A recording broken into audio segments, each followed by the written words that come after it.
באולפן פארלי שחר שגם עורכת את המשדר, ואנחנו פותחים כאמור בעובדות הסיעוד של חברת מטב, כי כשהחליטו לקיים את הטיפול הסיעודי בקשישים דרך חברת מטב, הכוונות ללא ספק היו טובות, אבל המציאות בשטח מתבררת כבלתי נסבלת.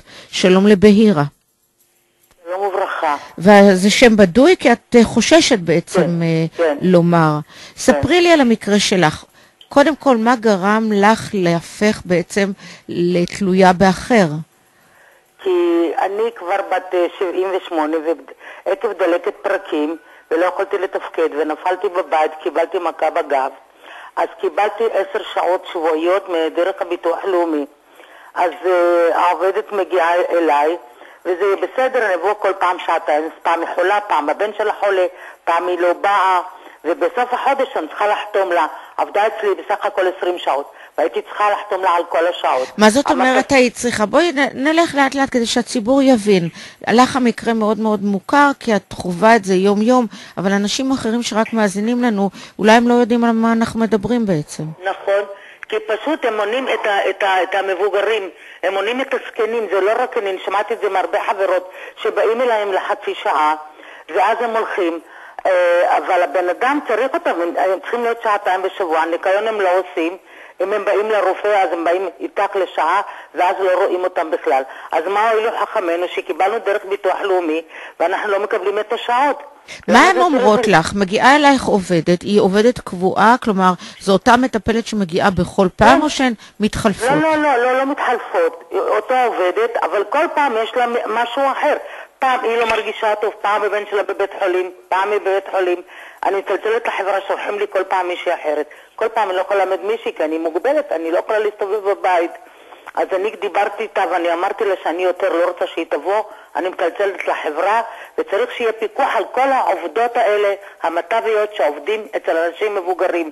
יש כאלה שלא יודעים לדבר ולא יודעים להגיד והם שמחים שהם באים אליהם ולא מלשינים ולא מדברים עליהם, אבל זה לא בסדר. אבל כשבסוף החודש היא באה ומבקשת ממך לחתום, אז את לא אומרת לה, רגע, אבל את לא היית כמעט. לא, אז זהו, אז אני אמרתי לה, סליחה, את לא מלאת לי את כל החודש ולא זה. אז אמרתי לה, אנחנו נסתדר פה, ושאמרתי לה, אני לא רוצה שתבואי לדבר איתי, אני לא אוטיסטית ולא מפגרת, אני מאוד מסתערת, אני רוצה לקבל את השעות שלי, שמגיע לי, של להתרחץ וללכת לרופא ולשפוך זבל ולראות אם אני צריכה משהו. וכשאת אומרת לה את הדברים האלה, את די יוצאת דופן, כי אחרים מפחדים להגיד. נכון, אז אני רוצה שאחת ולתמיד, שיהיה פיקוח עליהם. אין, זה אי אפשר ככה לחיות בצורה כזאת. אז בואי תחכי רגע על הקו, בהירה, תחכי על הקו, כי יש איתנו את אילנה שרייבמן, שלום לך. שלום, ערב טוב. סמנכ"ל גמלאות וקצבאות בביטוח הלאומי, וכשאת שומעת את הדברים האלה של בהירה, זה לא זר לך, זה מוכר. נכון, התופעה המצערת הזאת היא לא זרה לי, ולצערי לא מתבצעת רק בחברה אחת, אלא בכל החברות. בכל החברות,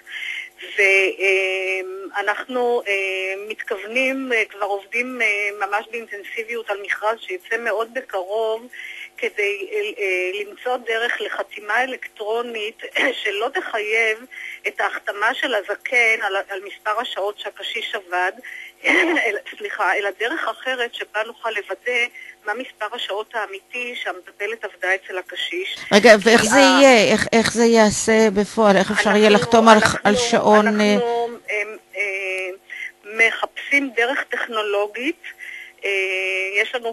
יש כמה רעיונות בנושא הזה, לדרך טכנולוגית מתוחכמת שבה נוודא את כמות השעות שהמטפלת עבדה ללא צורך בהחתמת הקשישים, כי הקשישים באמת פוחדים לדווח דיווח אמיתי, כי לעתים מאיימים עליהם שלא יבואו יותר, הם חוששים.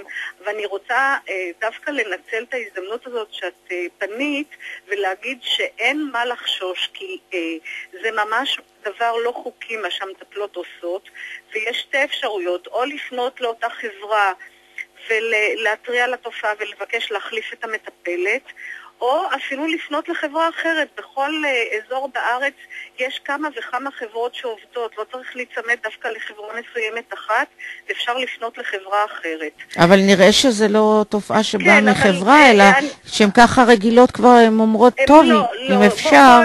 בואי לא נעשה מזה תופעה רווחת ושכולן הן כאלה. יש הרבה מאוד מטפלות מסורות וטובות שעושות עבודה טובה ונאמנה, אבל יש גם מטפלות שהן לא כאלה. ולכן כן צריך להתקשר לחברה ולא לחשוש, וגם לכל קשיש סיעודי יש איש קשר שזה או אחות קופת חולים או עובדת סוציאלית שאליה הוא יכול להתקשר, והיא יכולה גם לעשות עבורו את העבודה, אם הוא חושש לעשות את זה בעצמו. וכשאת שומעת את הדברים האלה בעיר, זה די מעודד לגבי העתיד, אם זה מה שיקרה. נכון, נכון. א' וב' ורציתי גם להביא לתשומת לבכם שאני דיברתי עם החברה, בסך הכל יש לי אותה חודשיים, הבחורה הזאת, ואני אמרתי לה, היא אומרת, גם אמרו לי בחברה, אם את רוצה שתעשה לך ניקיון, אז היא תעבוד 5 שעות ניקיון, ו5 שעות השניות את חותמת לה.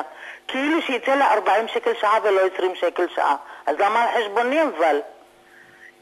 טוב, פה אנחנו נכנסים כבר לדברים שהם לא חוקיים.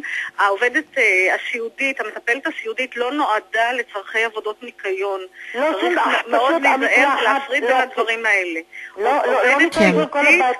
המקום שאני חיה בו, כאילו, השירותים, המקלחת שאני, החדר שלי, זה היא צריכה כאילו לעשות לי. אני לא מבקשת כאילו את כל הבית, אבל ככה זה אצל כולם, מכולם שמעתי את אותו הסיפור. נכון, את הסידורים האישיים מסביב לקשיש הנזקק היא כן צריכה לעשות, אבל לא להשתמש בה לעבודות ניקיון של כל הבית. ברור שלא, לא לזה נועדה המטרה. כן.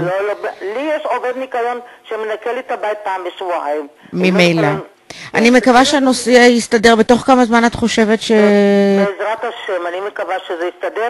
בשביל אחרים גם כן, אני רוצה שיהיה אותו דבר. כן, ואני התכוונתי לילנה שרייבמן, בתוך כמה זמן את חושבת שתוכלו למצוא... המכרז כבר ממש נמצא בשלבים סופיים, ואמור לצאת מאוד מאוד בקרוב. תודה רבה. אני מודה לכם מאוד מאוד.